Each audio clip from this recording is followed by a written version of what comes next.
Hello, and welcome to the No Faces Comic Chat. I am your host, BUB'S Comics. And with me, as always, we have the great, the ever so often late, DS Comics. Say hello, everybody. Hello, everybody.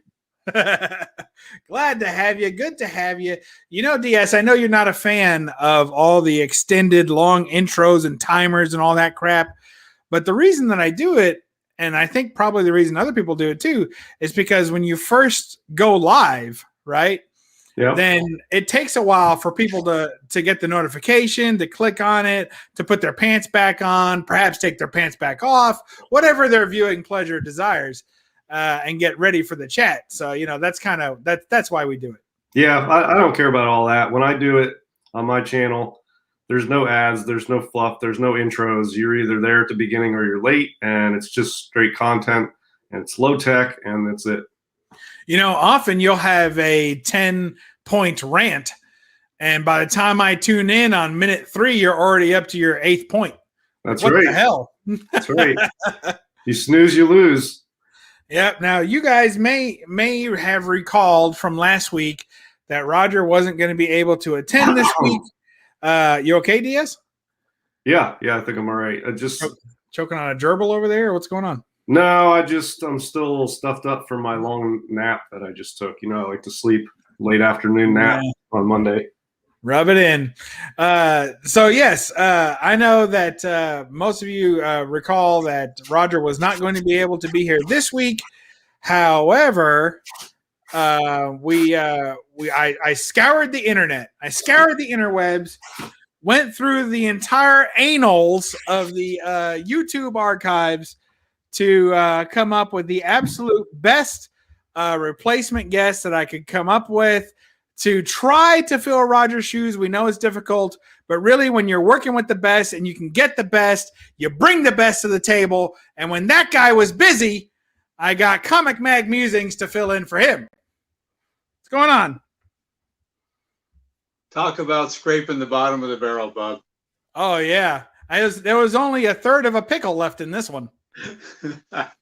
Hell, 1/3 pickle. We got Bill at Comic Mag Musings. Good to have you.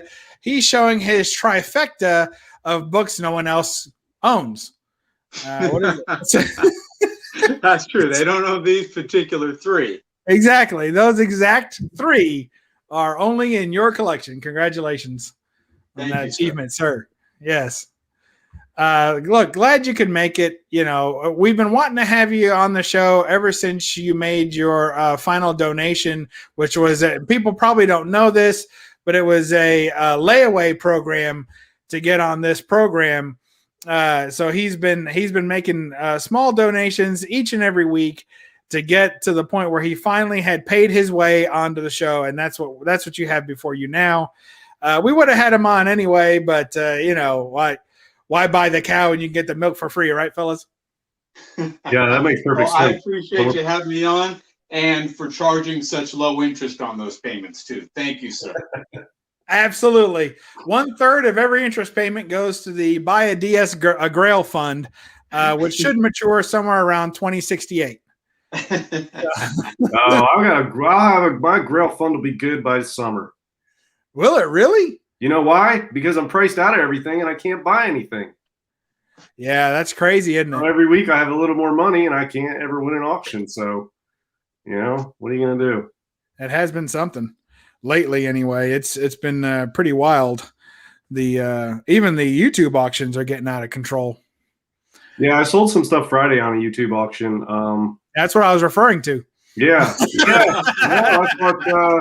I thought it was all right. We gave some good deals on Friday night, and then I had a little bit of money from that, plus whatever else I have around. And then so I'm watching Heritage last night, And I posted on my Instagram the X-Men 1. It was like a 1.5 or something. It went for like almost $8,000.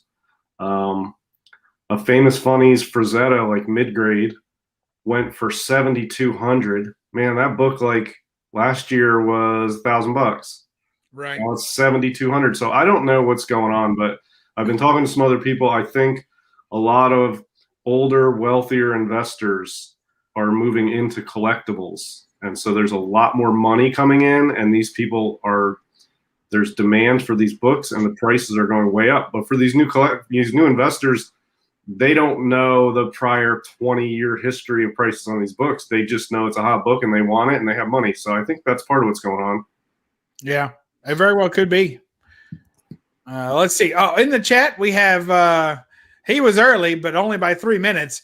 We got Area 51 Mike. To be fair, I don't think the link got posted up until 3 minutes to the end. Having some tacticular difficulties here at the old BUB'S Comics boy hole. We have, let's see, Bub, he's here. Area 51 is here. We got Unruly Simeon in the house. We got From Heroes to Icons. Imperious Flex is here. Very nice. We have, let's see, the Jackson Roy Kirk is here. I can't believe he showed up for an episode with the great Bill Miller. I didn't think that was going to happen. Metarog says, hi, guys. Good to see Bill as my sub. I know that makes Roger happy. So that's good. As we were remarking earlier, Bill and Roger have share much the same wit. In fact, I think they're both half wits. So let's see, split it right down the middle. So, well, Roger's tough to replace because he has been collecting straight for 40 years. So it's tough to find somebody with that longevity. But honestly, and I wouldn't mind hearing a little bit from people that don't know a little about the history.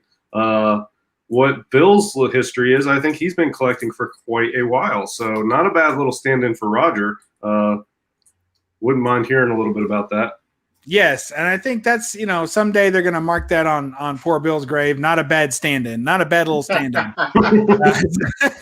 If you need a body, that's what it says on there. You can borrow this one. It's killing Bill because can't show his face. Yes, we know he likes to show his face. That's very true.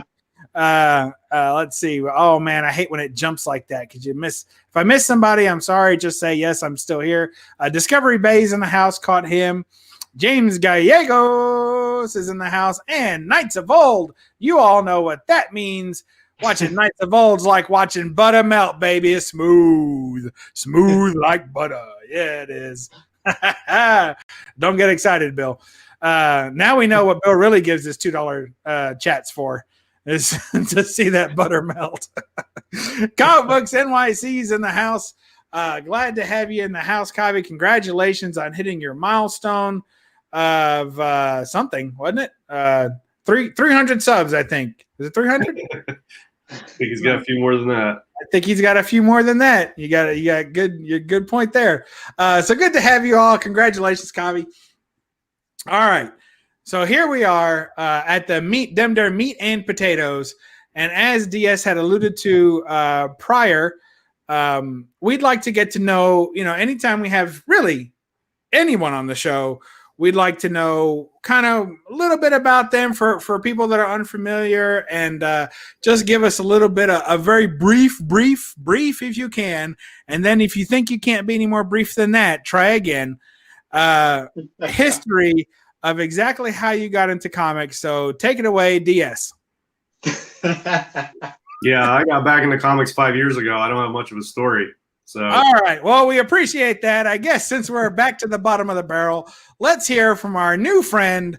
What's his name again? Bill Miller, Comic Mag Musings. Tell us a little bit about how you got into the hobby while I go get something to drink. Thanks. I'll keep this brief, not Roger brief, but brief. Yeah. So I started collecting in probably, I guess, collecting for reading in the late 70s. Collecting for collecting's sake, probably in the 90s. And on and off, I've been collecting ever since, whether it's trade paperbacks, slabbies, raw books. But pretty much stuck to what I originally set out to collect and kind of stayed on that path up until maybe 5 years ago. I started getting the golden age itch, particularly with PCH and EC books. And so I'm kind of splitting my resources between those and completing the runs that I set out to collect way back when. And I'll tell you, as somebody who used to do that and split my resources, it is a losing battle. I'll tell you that. I just, at one point, I mean, for me, unless, you know, some people can make it work if they have a lot more resources or are far more slick about managing them than me. But yeah, I just decided if I was going to do the golden age, I had to dump everything else and just focus on that. So if you are able to do both of those and to a level that's satisfying, congratulations, because I'm just not able to do that. It's a challenge, right? It's definitely a challenge, I think, no matter who you are. And as time goes on, your tastes sometimes change as well. So that doesn't mean that at some point I won't liquidate some part of the collection to free up resources for others, but I'm able to kind of do that balancing act for now. And so we'll just kind of see what the future holds. So I have a question for you, Billiam, and here's my simple question. When I watch your, or I guess we'll call it a complaint. So when I watch your videos, so the first complaint is frequency. There's far too many of them. No, but when I watch your videos, I have all these head scratching moments because, like, it's kind of a wide variety of stuff that you pick up. Yeah. And then I see you, and please feel free to take this the wrong way, but I see you pick up books that I may be completely out of the you know, I don't have my finger on the pulse of Bronze Age, say Marvel, you know, of Obscura. You know, I don't know the market value of all those books, but I see books generally that you collect in slabs. And I don't think you really get them slabbed very often. I think, although you may, it looks like you just buy slabs of books that generally range in the $3 to $5 range raw. But then you find a high grade, or you buy them as high grade, and then you put them up, and then you like are working towards 9/8 a lot of times on most of these. And this is just the way it seems.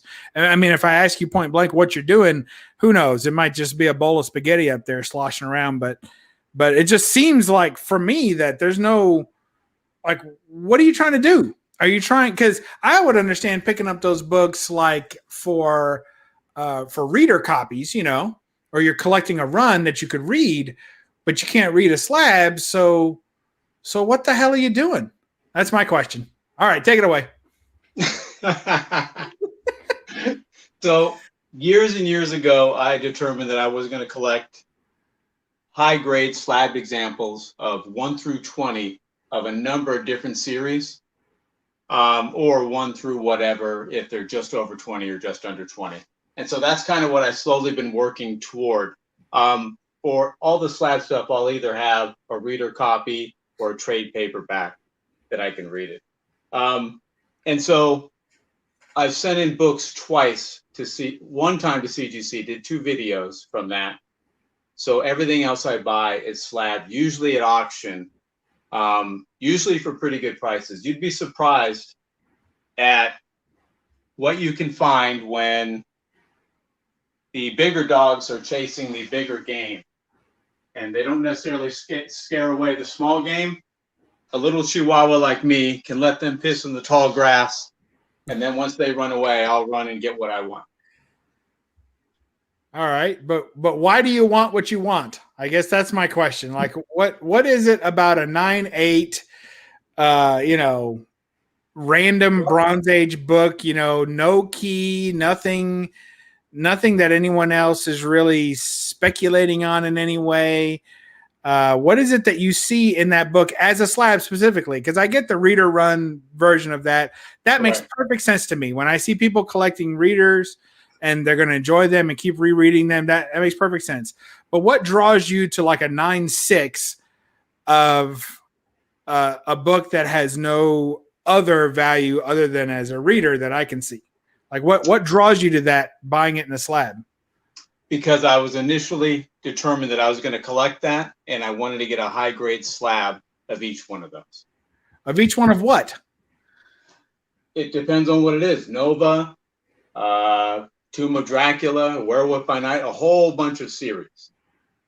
Yeah, but you just named a couple of good series and then Nova. So, so yeah, I get Weird Western Tales, Weird War Tales, John Carter, Cole, Red Sonja. It goes on down the line. So part of it's displaying, right? Like, so I have these 12 slab display stands, and I can put them wherever I want. And so for the longest time, I've had one with 1 through 12 of the Micronauts and one with 1 through 12 of Black Panther. I took the Black Panther ones out, moved them from downstairs to upstairs, and started putting some different books in there. Okay. Look at the Jackson Roy Kirk, the 9.8 Human Fly number 6. Had me. Yes, Human Fly is one of them too. Yeah, I've had a couple of the Human Fly issues pass through my hands. They're fun reads. Look,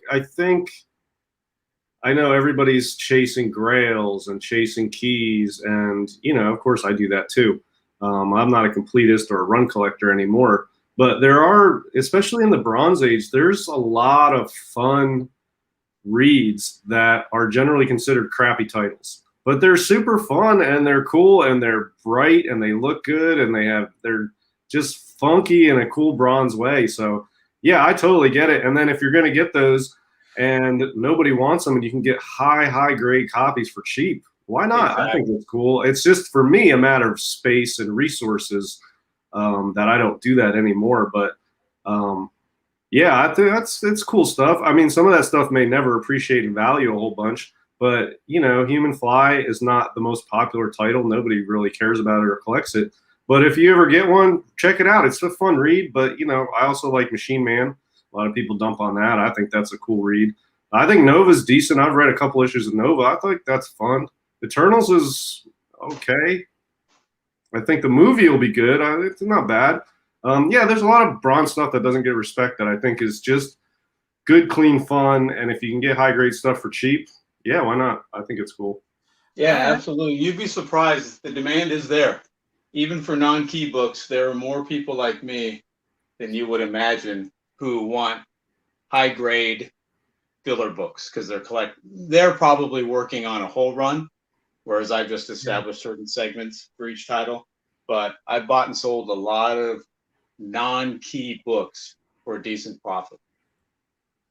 Well, yeah, and I'll give you a perfect example of when you see people collecting like a 9.8 of Human Fly issue or something, and you're like, you're wasting your money. What's the point? That book's crap. You know what? There's books like Firestorm #1. I mean, and a 9.8, that book's like freaking $700. Why? You know what I mean? That book's not very good either.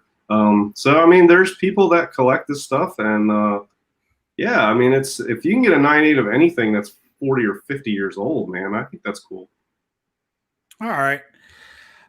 Sounds like DS was willing to pull you out of the pit there, Bill. So well, the only reason I don't do it is if I had the resources and the space, I would have a ton more books. I used to have a lot of funky 9.8 stuff that wasn't really worth anything, and I just downsized. So I like to live vicariously through people like Bill and Roger who have all these things that I would have if I had the space and the resources. But yeah, I don't know. It's cool. Well, Roger's passion for the Human Fly is what got me interested. It should have been. I tell you, that's one of the reasons why I do enjoy Bill's channel, even though I don't tell people about it very often. Is that I mean, come on, is that he does collect a lot of things that I dismiss generally. And honestly, everything looks better in a slab. I know some people don't like the looks of slabs, but to me, when I see a slab, it really does present a book well. I feel better than anything else that I've found. I've tried so many different ways to present a book. There's cheaper ways to present a book, but that's one of the best ways to present a book and add some type of value to it. It doesn't add automatic value, of a certain amount, but it does help it some. And so when I see that, I get it. The books look better when he shows them.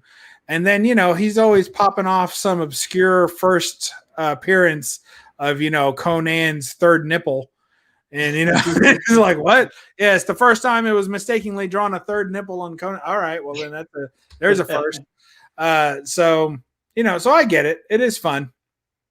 Like free range, when you can get Bronze Age books, I agree, but that's more like reader stuff. And that's where the confusion has always been for me with Bill's channel is where's he's not reading it, not that particular copy anyway. So I guess it's investment collecting and then also just building a collection.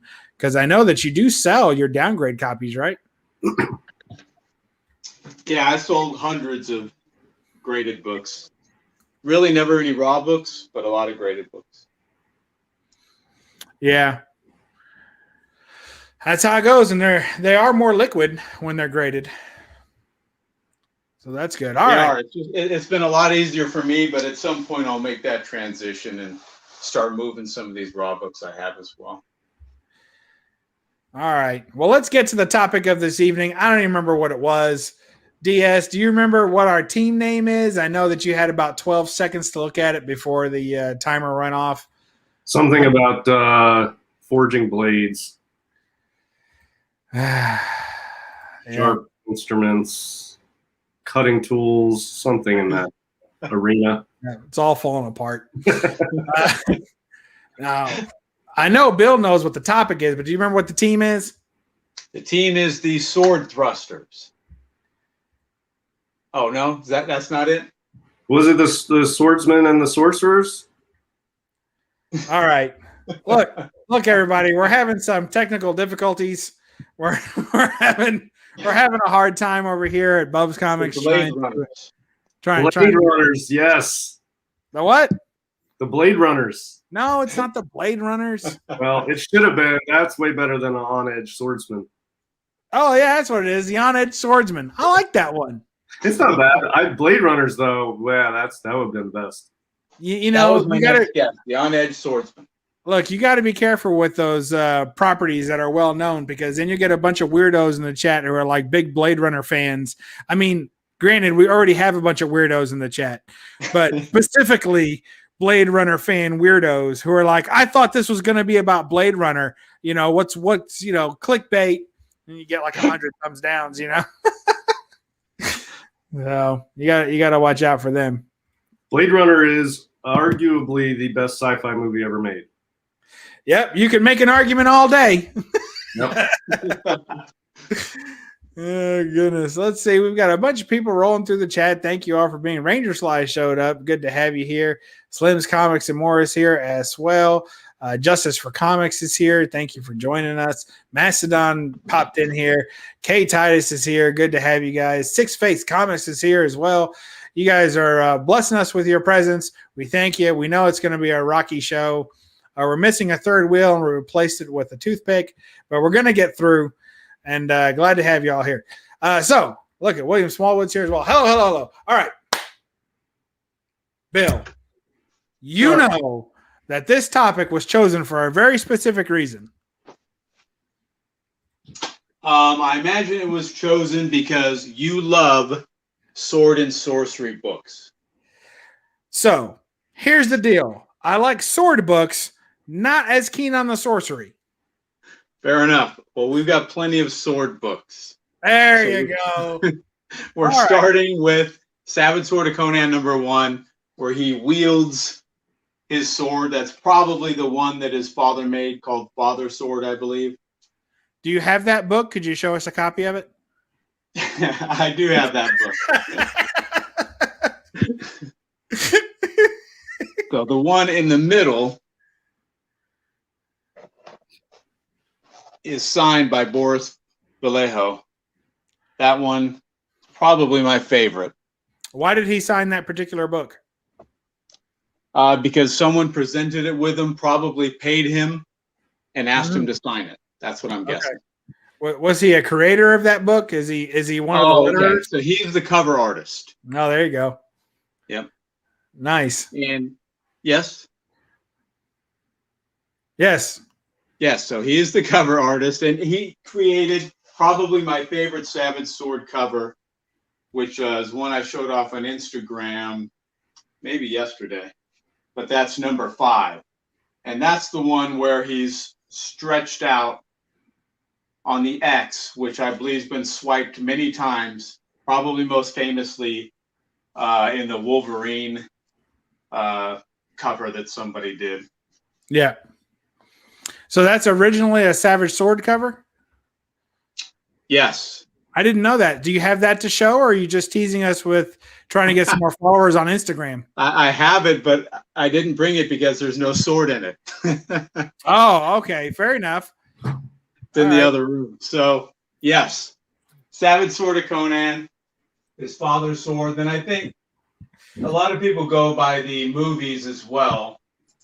And he gets the Atlantean sword in the movie. I can't remember if there's any corresponding stories in the magazines or the comic book that validate that. It may just be a movie thing. I'm not sure, but definitely a pretty famous sword, the one wielded by Conan, whether it's one of those 2 named ones or one that he just picks up. He certainly employs destruction with bladed implements. Wow. That sounds cool. It looks like we got Jambo Comics in the house as well. Thank you for joining us, Jambo. So DS, are you throwing us at some more of that Boris Karloff art? Well, I picked this up a while ago, and since he was talking about Boris, I just figured I would show this. But I think I'm going to open these up, and just nobody wants to buy this. I'm just going to open it up, check the cards out. So I don't know, maybe I'll crack one open here. This is an unopened pack from the 90s. Maybe I'll bust it open right now. Yeah, that sounds good. No pressure, no pressure. If you want to wash your hands, that plastic looks a little yellow. Yeah, the plastic's old. It's the original seal from 1991, and it's just sat on a shelf at a comic shop before it went into a storage unit. And then I got it for like cheap. Actually, I think this was a free throw-in. I bought a bunch of comics. I was like, hey, throw this in and we'll do this price. And he said, yeah. So. Oh yeah, that's a win. Yeah, but I mean, I offered this up pretty cheap to some people. Nobody wanted it, so I'm just going to open them up. Shall I do it today? We don't know what are the odds that there'll be a sword inside? Are we high on that choice? I would say it's a pretty high probability. Probably 50% of them have bladed instruments, right? Yeah, I'm good with that. It doesn't have to be a sword. There's all look. We've got some size over here. Look, check those out. See, Bill? Did you see this pair? You see that pair of size there? I'm always focusing on pairs on your channel. Yeah, those will cut glass, Bub. They're very sharp. Well, it has been cold this week. Yeah, it's yeah. Good stuff. What if they're all axes? Yes, if they're all axes, that counts. Absolutely. Look, open. Everyone chant. Open, open. So there you go. DS, you've got free reign to open. Yeah, absolutely. All right. Kidding me? Now, as long as you're sure that these won't drop below drop in value, Oh, I don't care. I mean, if they were Bernie Wrightson cards or something, or Marvel, if they were an unopened pack of Deadpool cards that hadn't gone into the X-Force polybags yet, man, I'd be sitting on a gold mine. There you go. Well, unfortunately, look, Collecting Chaos has a different idea for you. So better yet, we might as well just leave those sealed. But thanks for coming to the show. So, Bill, what have you shown? No, I'm just kidding. I tried to sell these and nobody really wanted them. And so they just been sitting here. So I'm going to try to open this. Yeah, look at that. I like the display boxes. That's nice. Yeah. So there we go. Does it have a smell of any kind? No smell, no yellowing. Even the packs are pretty decent. They look pretty good. So they didn't come with any bubble gum or anything? I don't know. Never owned these. 1991. Boris Vallejo. Nice. Savor the gallery of sensual fantasy painting collected in this wonderful 90-card series. 10 cards per pack. My goodness. Kind of a lame pack. Lame-looking pack, right? Especially for an artist card, because you would think any number of art parts could look better than that. I mean, Boris just sounds like some Russian bear or something. It's not even. Yeah, that's it. They're all the same. None of them have pictures on them. But I don't know how many packs are in here. There's quite a few packs, though. I don't know. It's pretty full. He's quite an accomplished fantasy artist, as is his wife, Julie Bell. And she did the comic book art, at least cover work, in addition to him. Oh, nice. All right, well, let's check one out. Collecting Chaos says, no, there should be a couple Prism cards in the box, though. Cool. Like, I thought he said prison cards. Does he mean loose? Does he mean loose or in the packs occasionally you'll find a Prism card? I think he means in the pack because he was talking about earlier that none of the Marvel, that he has some of these and none of the Marvel covers were in there, so he was disappointed. Let's do it up here. And I'm sure if there's any Pokemon fans watching, I'm sure they're going to cry foul because I don't know how Oh, you just ruined it. It was Gem Mint. It was not Gem Mint. Yeah, you got to be careful when you're opening those packs. I usually just stick them in the microwave for about 1:30. If you have a hot pocket, you can put it next to it. It's the same amount of time. And then when you're done, the plastic just melts away, and you can just read the cards and look at them carefully. All right, here we go.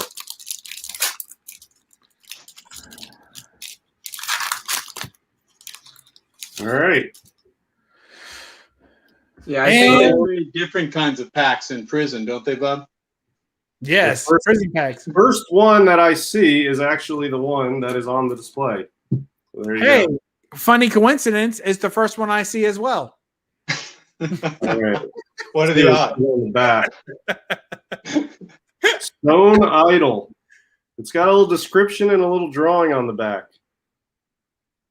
Oh man, for a minute there I didn't think that was his hand down there, but that's good. Yeah, number 53. So that's 53 there. And these cards are not really good quality. So yeah, there's the first one. That looks really good. So when you say they're not good quality, is it the card stock they're using is like porous or not good gloss, or what's the problem? Well, I mean, they're just like thin, like business card stock. They're not real thick or anything. I mean, they're, you know. Did you collect cards in the 90s? No, I've never collected cards, but I mean, they don't have a border. They're just, I don't know. They're kind of lame for cards, but the art's cool. So I don't know. I mean, they don't strike me as being particularly expensive to make, but the glossy print on the front's pretty nice. I mean, they're pretty shiny and cool. They're probably similar to the Frazetta cards that were made. Yeah. Oh, look, we have our first edged weapon. Yeah, there you go. That one is... Wait, is he holding one also? A two-headed beast. I think the guy's holding an edged weapon as well. But the lady had a little dagger, didn't she? Yeah. She's got... There it is. Folks, zoom in on that dagger. That's fantastic. There you go. Can you see the dagger there? I see it now. Yep. Yep. It's all coming into focus. All right. Oh! Another couple blades. Oh, my. It's pretty cool. It's a very seductive swan. Look at that. This looks right up your alley. I can't believe you'd ever want to get rid of these. I would think you'd want to hold on to them, you know? Well, I'll just send them all to PSA now, and I'll put all the ones that come back as 10s, I'll put them on eBay for $1,000. Yeah. Who knows? Plus shipping. Oh, I like that one. That one's a little more futuristic. I like that. Yeah, it looks like a Bo Derek film or something. Yeah. Or a Jane Fonda workout tape. That's it. Oh, that's a 9.8. That's it for that pack. These are in pretty nice shape, though. I mean, they're just square. So, yeah, whatever. They're cool. I'm not going to open all these packs, but. Oh, man. Oh, that's a goose. Mike says, yeah, I like that one. That was pretty impressive. All right. I think DS is only going to open one. We'll let Bill show us a couple more books. Go ahead, Bill. All right. Well, here we have 3 John Carter, Warlord of Mars. Thanks for showing those books, Bill. All right, DS, you got any more cards? Oh, go ahead. In which a sword is being wielded. Are you in all sure? 3 instances.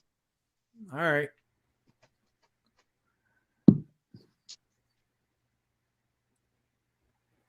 Oh, was that it? That is it. And all right. Thanks for that mastery of comment. Look, what is that? Is that these another? are a similar thing to those Boris Vallejo cards. These are Frank Frazetta cards. Same type of thing, right? No border, all art on the front. Yeah. That would be the back.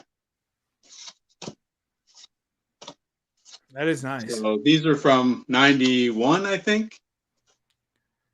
Yeah, 1991. Produced by a card company that I'd never heard of, Comic Images Incorporated. So they probably put them together, worked with the Frazetta estate, and then had some publisher / printer make the cards, because that's not one of the typical card companies like a Flair or Fleer or Donruss or Topps or anything like that, at least associated with sports trading cards. Yeah. But yes, John Carter, Warlord of Mars. If he didn't have a sword with him, he was formerly a Confederate soldier that took a little nappy in a cave and woke up, went through a portal, and was on Barsoom, which is Mars, where he met the lovely Deja Thoris. And because of the Martian gravity, he found that he could jump very high and that he was much stronger than he would have been were he on Earth. But he would just be a jumping strong guy if he didn't have a blade, an edged weapon, and his weapon of choice was a sword. Nice. We like that. Basoo. Yeah, I actually picked up a small collection a little while ago, and in it, it had maybe 20 random issues of Warlord. And I've opened a few up and read through them. It's pretty good stuff. And some of them, I don't know how much of the run he did. I'm not an expert, but there's a lot of Mike Grell art in some of those. Oh, yeah. I don't know how much of the run Mike Grell did, but his stuff is, I never heard anybody talk about him, and he is phenomenally good. Yeah, that's Warlord by DC, right, pretty... DS? Huh? That's Warlord by DC. So that's a different book than John Carter, Warlord of Mars. Yeah. I saw the Warlord, and that's another. I probably could have pulled it out. There's a lot of blades on those.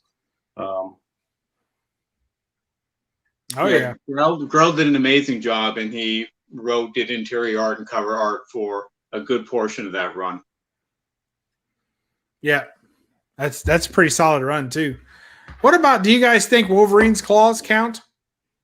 I was thinking about that, and I decided that they didn't because I was initially kind of sticking with swords, but certainly as edged weapons, absolutely they count. Yeah, I think they would count as an edged weapon. What do you think, DS? Does he count?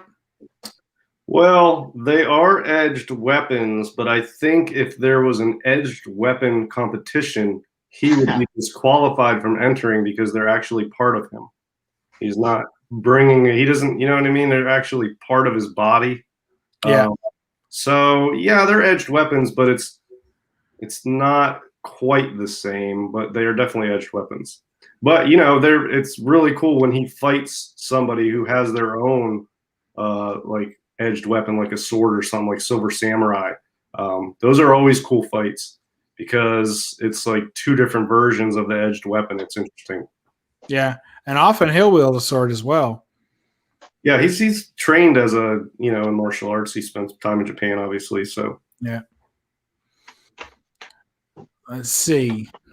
Are you gonna open another pack? If you guys want me to, I will. Yes. Here. Yes. Let's see. Here we go. Yeah, I'm not gonna open all these. You know what I'll probably do tonight? I'll put these on eBay for like $10 or best offer. The unopened packs? Yeah, for an unopened pack, and then to see if anybody buys them.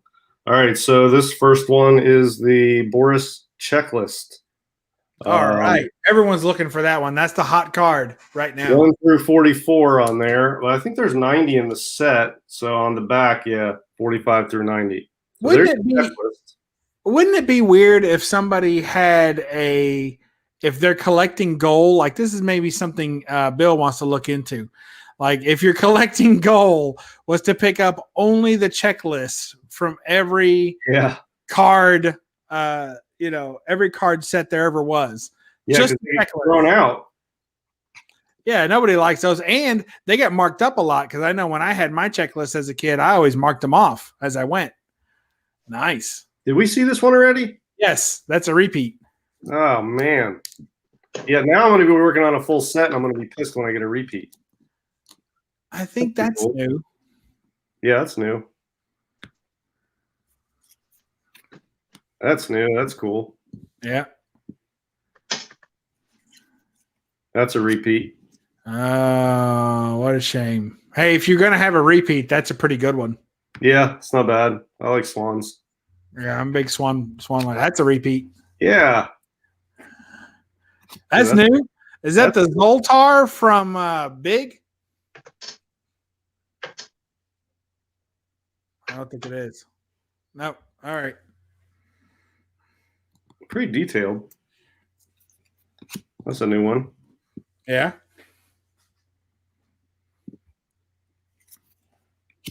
That's a repeat. And that's a repeat. Yep. Wow, that's a lot of repeats for just a second pack. Right? But that's the way it was too. I remember when they would crack open a new box and I'd buy like 5 packs and I'd get 20% repeats, Yeah, so I don't how many cards were in it's 10 cards per pack. There's 90 in the set and there's more than 9 packs in here. So should probably be able to put together at least a full set out of this.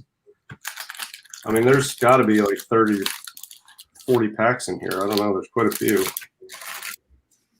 I'll do one more. All right, but not now. We got to look at this Cull the Conqueror, which I believe that Cull number 1, and I'm just going to throw this out here because Bill, correct me if I'm wrong if you're able to. All right, you listening? Listening. I think, isn't Cull number 1 a true first appearance of Cull as well? I think it's Creatures on the Loose 10 or 11. Never mind then. Go on. I was just going to say that I think Cull number 1 is probably the most affordable. You can get a high grade Cull number 1 for almost nothing. And of all the Bronze Age number 1s, I think it's one of the cheapest 9/8 you can get. There you go. Yeah, it's pretty affordable. It's probably around now between 90 and 115.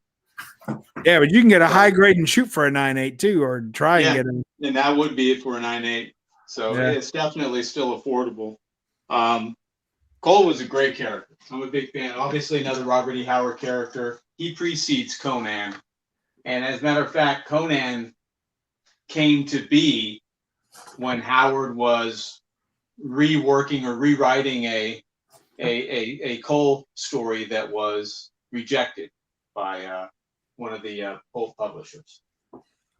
So the main difference, Cole, his whole era precedes that of Conan by a long time, and he's supposed to be Atlantean. Ultimately, he was a king, as Conan later became a king as well, and they sort of had a similar trajectory where Cole was a slave, a pirate. He fought in gladiatorial pits. He led an insurrection and ultimately killed the king, much like Conan did as well in Aquilonia, and took the mantle. But throughout all of that, his primary weapon was indeed a sword. Nice. I like it. I like Cole personally. I Well, like he likes Conan you too, bub.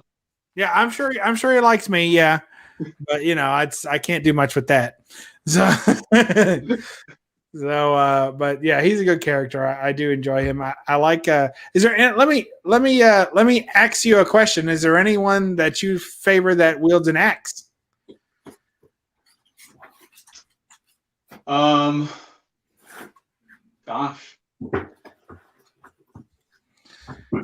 Well, Conan has an axe sometimes.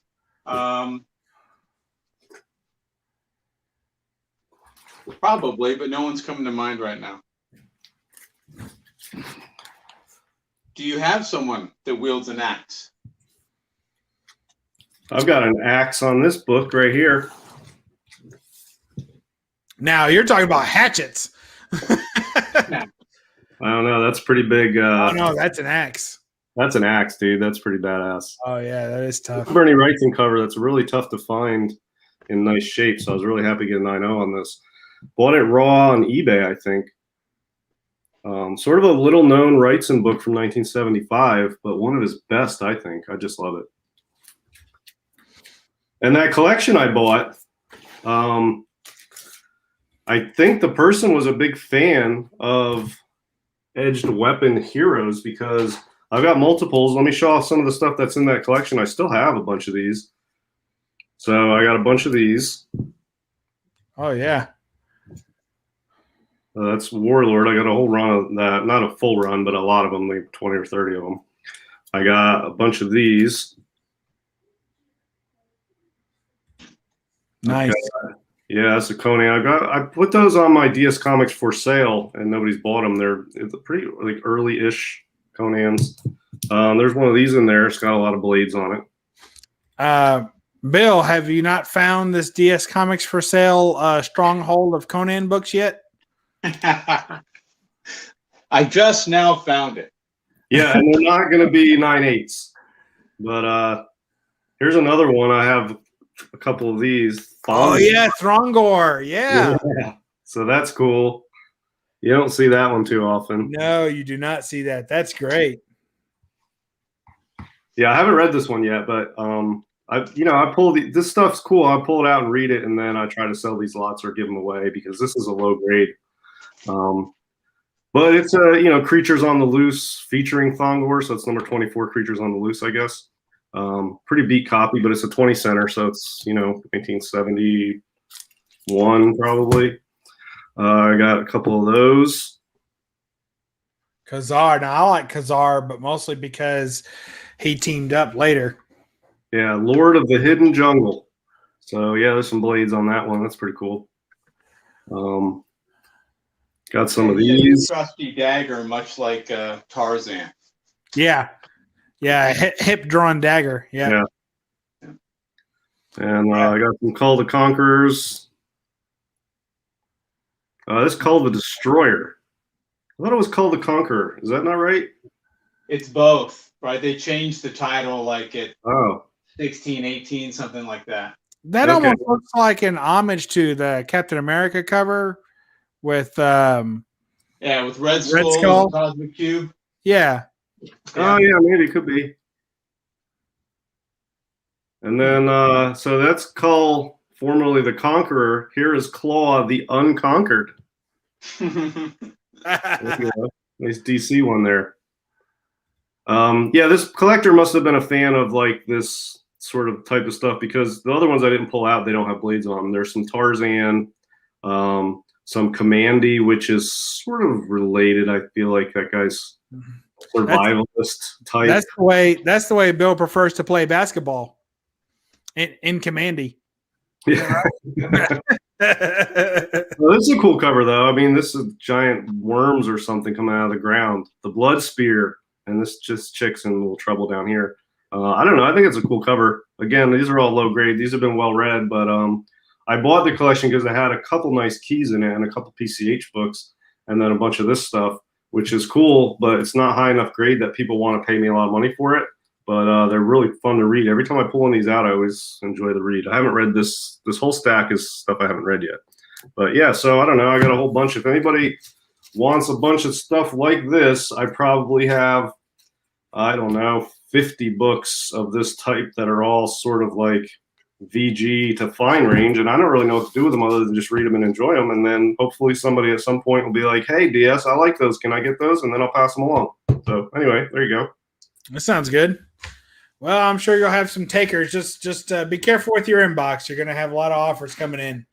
Well, hey, I mean, honestly, this is not like, I don't run a comic shop. I'm not trying to make a ton of money off of this, but I don't, if somebody wants to pay me shipping, I'll send them some, a couple bucks or whatever for a stack of these.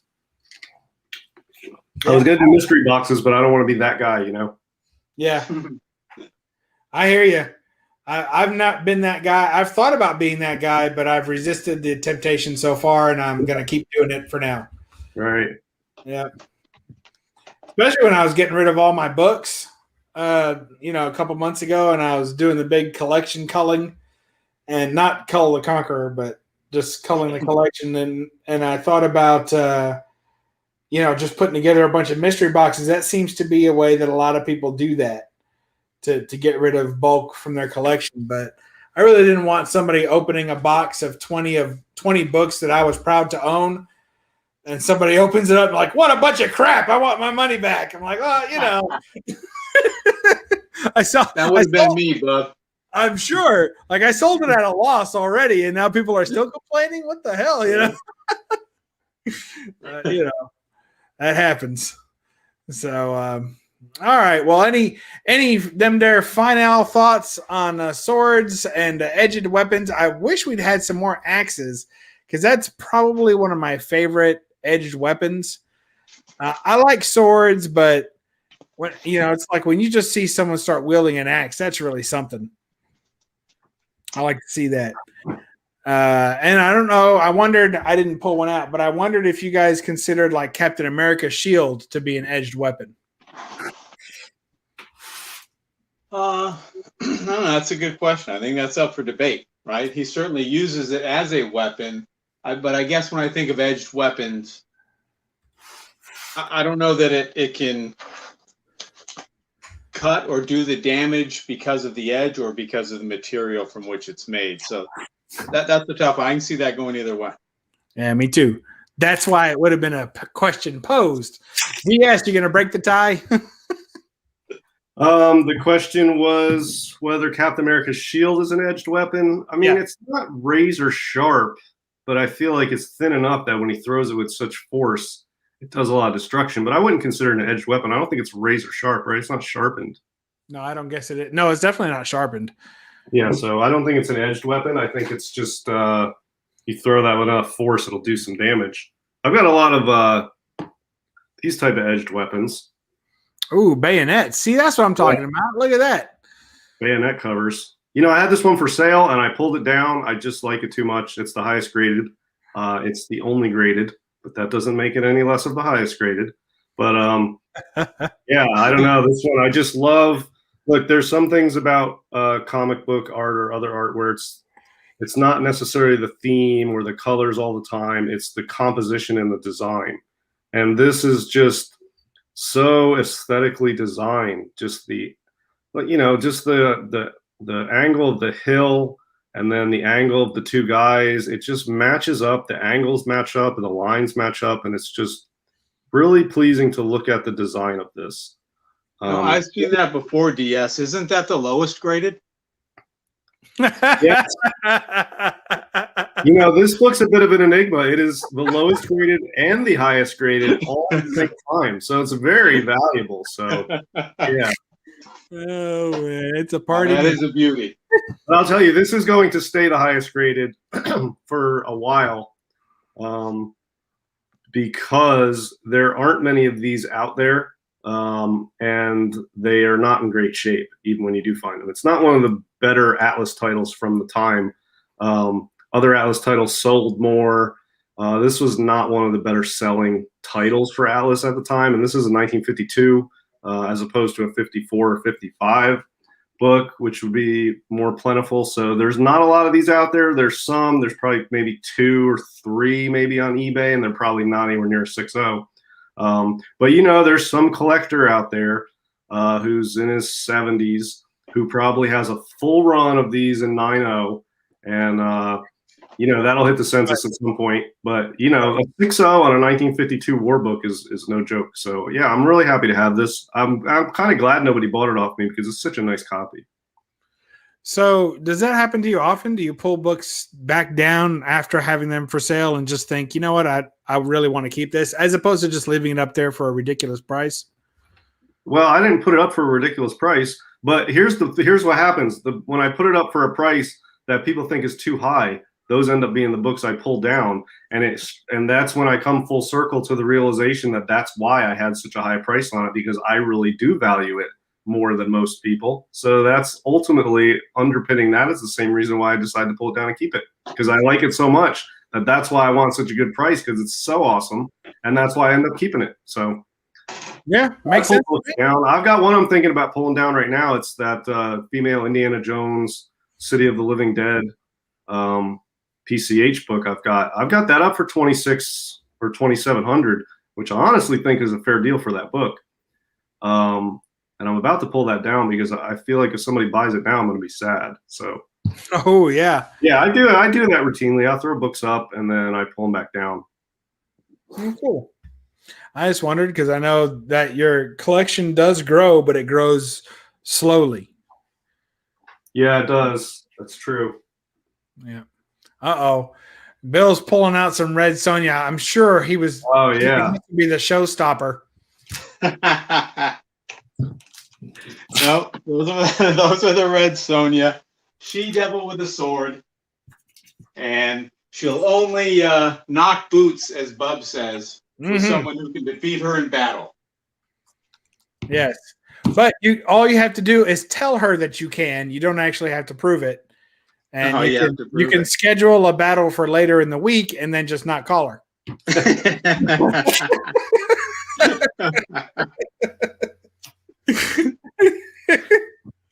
Yeah, it's just one way to go is all I'm saying. That's awesome. I love Red Sonja books. I'm not I don't carry a lot of it in my collection just because they tend to get, to me, the Conan and the Red Sonja, all the sword and sorcery stuff, for me, it gets very repetitive. Like it's like the same covers over and over again. And some are better than others, and I like to keep those. And then some are. You're not big on redheads either, right? No, not at all. No. I think it's just laziness on the part of the art department, because black hair, gets faded in, and blonde hair is too hard to keep color in the book with, because otherwise it just comes out really yellow. So they just, red is easy. It's distinctive. And if you have any color red, it'll work. So I think, I think that's why I think there's so many redheads in comics, just because it's lazy coloring. Yeah, but you might be onto something, because there are so many different shades just of her hair. Yeah, you're right. Anything orangish, red, pink, kind of fits the bill. Yeah, they don't care. Yeah. Yeah, I got another axe cover for you. Cool. This is one of my favorite books, honestly. This is a really good axe cover. Oh wow, that's a woodsman axe. Yeah. Oh, in the basket. Oh, that's rough. Yeah. So this one doesn't get a lot of fanfare in PCH, but it should, because it's much grittier than a lot of them. A lot of them are way over the top and almost comical in the way they do the horror. It has a campiness. This one is really serious. I mean, these guys, they're just regular dudes with masks on. Like, they're serious killers. Wow. And then the background, all these faces. Now, you think everyone back there is wearing masks as well, or no? No, I don't think they are. They're just like ghouls and goblins, the undead. There's some skeletons. I don't know. It's a sort of like an undead cult, I guess. I've never read this issue because I bought it slabbed. But yeah, one of my higher grade Golden Age books, actually, 7.5. Yeah, I don't know. It's just a really nice book. It's got a little more of a serious feel than a lot of the campy, over the top, cartoonish sort of PCH. Very cool. I like it a lot. Well, thank you. Axe and ye shall receive. That's what they say, right? That's what they say in New York. Yeah, I know. Everybody wants to ask you something. Let me ask you something. All right, guys. Any more final? Look, what is this? Walking Dead. Look, he's scraped. He really is down at the bottom of the pickle barrel now. Wolf. I gotta draw the line at Wolf. Spelled with a U. Good grief. Micronauts. Although you guys said you liked the Micronauts, I didn't. I don't know anything about Micronauts. I don't know anything about Micronauts. I can tell you whose channel I expect to find them in hauls on. Like that's it. You know, Roger, Bill, pull out some Micronauts. That's probably it. Good stuff. Oh, Michonne. I'll leave you with this one, Bub. Here's my last one. This is probably my favorite comic book in the collection right now. Oh, this is a straight razor. Wow. Oh yeah, nice. Bring it a little closer. Hold it up a little bit more. I can't see it. No, other way. There you go. Up a little bit. Is this your first day? Oh yeah, look at that. That's fantastic. Man, the perspective on that is killer. It is. Yeah, that's a good one. Whew, that's tough. Incredible Johnny Craig cover. He did a lot of the really good crime suspense covers. Yeah, you don't have a number 22, or you would have shown that. I wish I did. Yeah. Talk about an Axe cover. Yeah. That's probably that's really exploded the last year and a half. Yeah. Yeah, that's a book that's not real high on my list, but I wouldn't mind owning one. But I've never owned one, and I feel like it's just because there are enough copies out there that I usually just like, yeah, I can get that down the road. I can get that down the road, and then I just never get one. Yeah, I think the availability is definitely there. Just for me, the price keeps climbing, and at some point, they'll be out of my reach. Yeah. Well, you know, you say that, but we have talked before about how We've talked before about how quantity, you know, kind of begets the availability and the high price, you know, are tied together, because as the price goes up, all of a sudden these books come out of the woodwork, and now they're readily available because people see that they're going for high money, so they pull them out of collections and try and sell them, you know? Right. So I don't think they were as readily available as they are now, say even 5 years ago. You know, there were just a few out there, and then they started selling for big money, and now they just come out of the woodwork, you know? Yeah, and with the internet, I mean, there's so much during more the stuff. 80s and 90s, pre-code horror was going for peanuts, really. Yeah. But now it's just the prices keep climbing. And you're right. As soon as they hit a certain point, that does bring more on the market for sale, but not so many that it dilutes the price and drives it back down. No, and not every book either. Some books the price raises and you still don't see more come out of the woodwork. So it doesn't. True. It doesn't. That's when you know you the have book some really truly is scarce. rare books. Yeah, that's when you know it. Yeah, good stuff.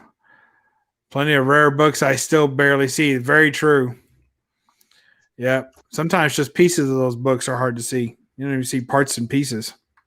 Yeah, and that's why, you know, I've become more of an opportunist, especially when it comes to like PCH. Yeah, there's PCH I want, but there's not enough of these to go around. So if you get fixated on a list or a particular issue that you want and do a want list, you get fixated on it, that when one comes up, you have to get it and you pay full value or more for it. And, you know, without having a list and just sort of see what comes by, I end up actually getting, with this method, more and better PCH books than when I was targeting them before. Because when I was targeting them before, one would be coming up in an auction next month. I would pass up on everything else to go for that because it's on my list. And then I would either get it or not. But now I just, whatever comes up, like this popped up on eBay. Yeah, it's sort of like on my list, but, you know, I don't know when I'll see one. It's pretty tough. And a 5.0 pops up on eBay. And so there you go. Much better condition than I would have gotten on a book that was on a want list that I just forced it. You know what I mean? So, I agree. I fall into that trap trying to complete Golden Age run, trying to work on a Golden Age run. It's like, all right, this book is a little bit higher than I want to pay, but it's also a book I don't see very often. So is now the time, and you kind of get yourself stuck. There's other books I'm trying to get, but I have to put all that on hold because I just don't see this book enough. So I got to pounce on it, Yeah. Right. Yeah. It gets rough. Is there a way to figure out market value with? Oh gosh, that's a whole show right there. We'll give you the really, really, really, really short answer. Prior sales are good, but for scarce books, it's all about how many people still want that book that haven't got it yet, and how many of them there are out there. I mean, that's pretty much where it goes. And a lot of your best buys are from buying from people who have no idea what it is. They put a high value on a book because they know it's old. So and this sounds bad, but to me, some of your best buys as far as trying to collect affordably or get them below whatever the market value is to be the first one to see it, to be the first one to have access to buy it. And then you can get really lucky because, I mean, if someone who doesn't know anything about comic books, and this is just my answer, if somebody doesn't know anything about comic books, posts a book for $200 because it's a really old book, and they're like, oh, this book's from the 40s, so I bet I could get like $200 for it, and really that book's worth $2,000, then that's going to be a good deal for somebody, and someone's going to snatch that book, and they're not. DS, how many times have you seen a book probably not even make it into that person's collection, and they already have a listing up for the same book that for $2,000 more, and they haven't even got it in hand yet? Yeah, that happens a lot. Look, when you get into the rare, especially, I don't want to talk about the superhero stuff because there's a larger group of people collecting like the Tex and the Wiz comics and the Superman stuff, the Timelies. But when you get into like the Dark GA, like this kind of stuff, the stuff I collect, it happens routinely. I think close to 50% of those sales are by people in the Dark GA market that plan to resell for a profit. So I think that's a lot of times like 50% of the demand and competition is for people who want to flip it or just do like a quick flip in a couple months. So yeah, that happens routinely, and then they'll buy it. I've been offered books that it's a small community too, so I know a lot of the same people that go after the same books. Hey, you see the same book out on a book, and a guy will be like, "Yeah, I'm the one that got it, but you can buy it off me if you want." And he marks it up directly to me, and it hasn't even shipped from the seller that I lost it from, or he won it, and it's already being offered to me at a premium before it's even shipped out to that guy. That happens routinely. Yeah. Wow. But as far as the, Imperious Flex's question, the best way for Golden Age books to know the market is just to watch the market for a while. Comic Link, Heritage, and Comic Connect. Watch all the Golden Age in those auctions and just sort of be familiar with how the market is. GPA is not much help for Golden Age books. Yes, there are GPA sales on there, but for instance, sometimes somebody will put a GA book on eBay for a really cheap price and it'll sell instantly. And that goes on to GPA as the value of that book. Well, it's not the value, it's way undervalued and it's sold instantly.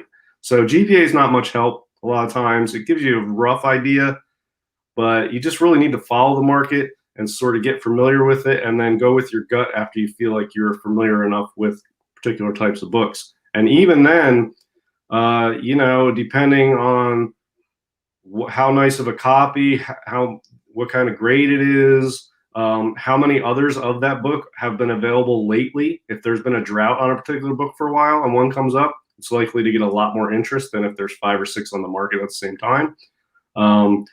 It's hard to predict, and you sometimes just have to go with your gut a lot of times, and you just have to be confident that yes, I am familiar with the market. I'm pretty sure I know the value of this book, and go with that. And sometimes you'll win it, sometimes you'll lose it. But if you stick with your gut based on some knowledge of the market, you'll do all right. Yeah, and try it. And I also would suggest if you're just starting out, like poor Bill is, find a focus early on. That way you can be more of an expert on an aspect or a single segment of the market, as opposed to a scattershot approach to anything that's 80 years old. You're much better off to try to find something specific, some genre that you are going to be following to learn about. For me, it's sci-fi, more Atom Age stuff. Yeah. So when I'm looking at that stuff, books ranging anywhere from 1947, some of the earlier 40s too, up to about 54. When I'm looking at those books, when I see one come up, I know that I have not, if I've been following this area for 4 years and I see one pop up that I know I've not seen before, then I know it's going to go for high because other people are going to have that same reaction, so if you're collecting, if you want to collect Bronze or Silver Age keys, you can jump right in and use GPA and you'll know exactly what stuff's going for and you can get right in there. The Golden Age stuff, you have to put more time in to learn the market, but it makes it easier to invest better and make more profits if that's what your goal is, because once you gain the knowledge, you're ahead of anybody else who wants to jump in. There is a learning curve. So if you put the time in to learn the market, you have a huge head start on anybody newer. As opposed to Silver Age or Bronze Age keys, somebody with no knowledge and lots of money can jump right in and compete at the highest level in the market for those just with a GPA subscription and a bank account full of cash. You jump in the Golden Age market with a bank account full of cash and GPA and no knowledge, you're going to get burned. You're going to be overpaying. It's going to be difficult. So I outplay a lot of wealthier sort of guys with more resources that are just sort of on the fringe of dark GA as a part of a bigger collecting goal that they have. And I can outplay them in dark GA because I specialize in it and I have the knowledge. So that's the thing for Golden Age. It's different. Yeah, I agree. Well, Bill, do you feel like you've learned anything tonight? I learn something every time I watch No Faces chat, and I learn even more participating. Great. Well, I learned that if you want to have your average intake on No Faces Comic Chat, you got to be here every Monday night, either in the chat or on the chat. But we got to have the kind of participation like we've had tonight. Some absolutely fantastic comments coming through. Some of my favorite channels are here. Thanks. You got Ranger Slide, Knights of Old. You guys are just Jambo Comics. I can't, if I could find a way to have all of you in the same room, like just in a real, like not in a chat room, but just like in a real room, if I could get you all in one spot, I would lock all the doors and go raid your collections. Because if you could combine the collections of everyone in this chat right now, I mean, we would, as Bill says, we'd be taking over the world one comic book at a time. If you had all these, could you imagine just the collection of everybody that's been in this chat? Oh my goodness. Wouldn't that be amazing? It'd be mind-boggling. Oh my gosh. Just to see it all on display in one room, oh boy. Just something. That's one of the reasons why I love this community, and I love doing this show, and to have people whose collections I admire and whose collecting styles I admire, just to interact with it's just one of my favorite things. So thank you, Bill. You've been a big part of that. I've really enjoyed your comments and being here part of the chat and stumbling upon your videos and your channel. Although at times it's like eating a dry cracker. At other times it's like it's like a little grub of mustard on there, which I appreciate. So well, thank you for having me on. It was a pleasure to be on the panel with DS. I'm sure it was. I'm glad you were here, Bill. We had a blast. All right. So what have you got coming up on your channel, DS Comics, or on any other channels to which you may be appearing? Well, I am probably not going to be on Golden Guys. I'm definitely not going to be on Golden Guys tomorrow. I haven't told them yet, but Knights is in the chat, so he's hearing it now. I'm doing, occasionally I do another show. Been invited to be on, and tomorrow night I've been invited to be on Highly a Comic Bros channel, where he's having an episode of, I can't remember the name of it, but it's tomorrow at 9 p.m. Eastern. Is it Slabman? Is he the one that's Slabman? Okay. Yes, and they're going to be talking about comic book pressing. So he asked me if I would join him for that. So I said yes. So I'll skip Golden Guys and do that for tomorrow. But yeah, normally Golden Guys Tuesday night at 10 p.m. Eastern is the Golden Age show to watch, and we do every week. That's I learn something about Golden Age every week on that show, and we cover a variety of Golden Age type topics.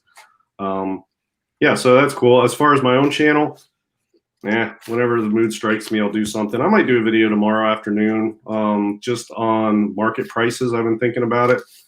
Just crazy prices on like bronze and silver keys lately. I might just go live and just sort of spitball some ideas and stuff on that.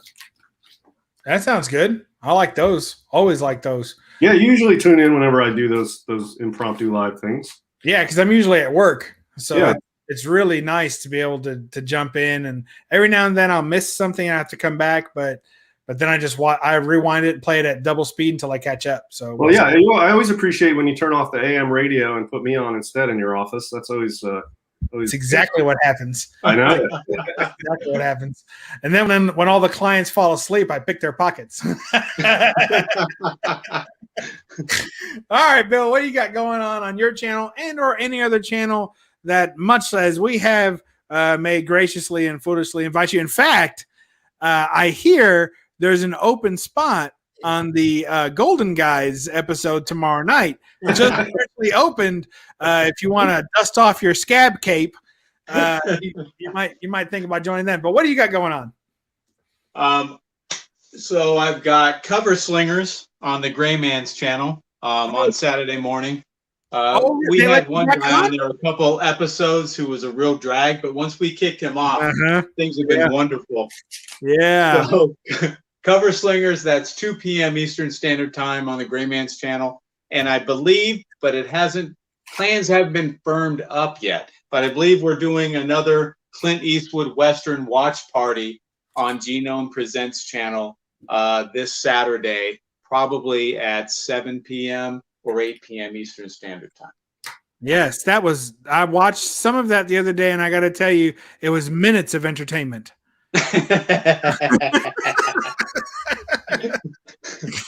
So good. Well, that sounds fun. That sounds like Gray Man just popped in just in time to hear his plug. So that worked out quite well. And let's see, what have I don't have I've been kind of taking a break here the last couple weeks, which actually has been quite nice, although I miss you all.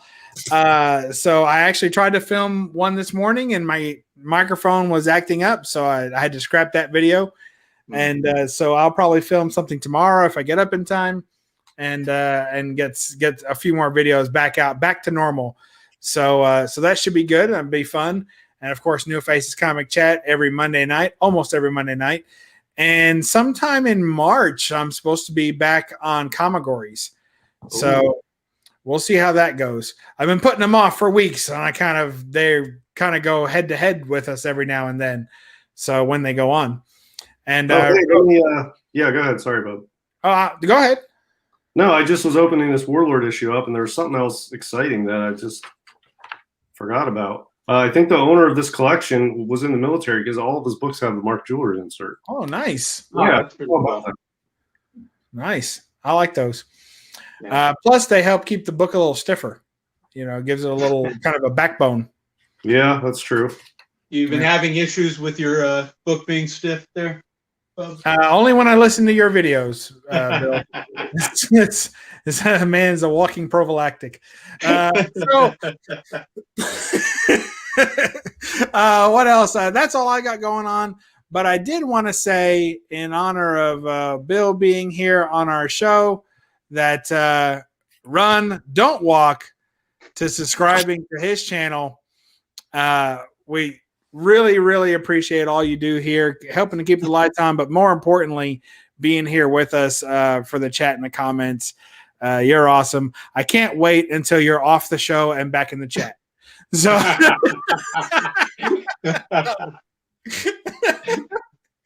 well, thank you for having me on, sir. I appreciate it. Absolutely. We'll have you on again if we ever get as desperate as we were this week. So, I'll hold you to that. I hope so. So DS, you want to tell everybody what you want to tell everybody? Yeah, make sure you do your homework, especially if you're looking into Golden Age. You have to put the time in and do your homework on it. Absolutely. Please do. Unless you're after a book I'm after, in which case, wing it. Bill, what do you want to tell the fine folks at home? What I say every time, be blessed and be back. That is what you say. You sound a little, you must have a hoarse throat this week, though. But what else would you like to say to the fine folks at home? I'd like to tell them that we're taking over the world one comic book at a time.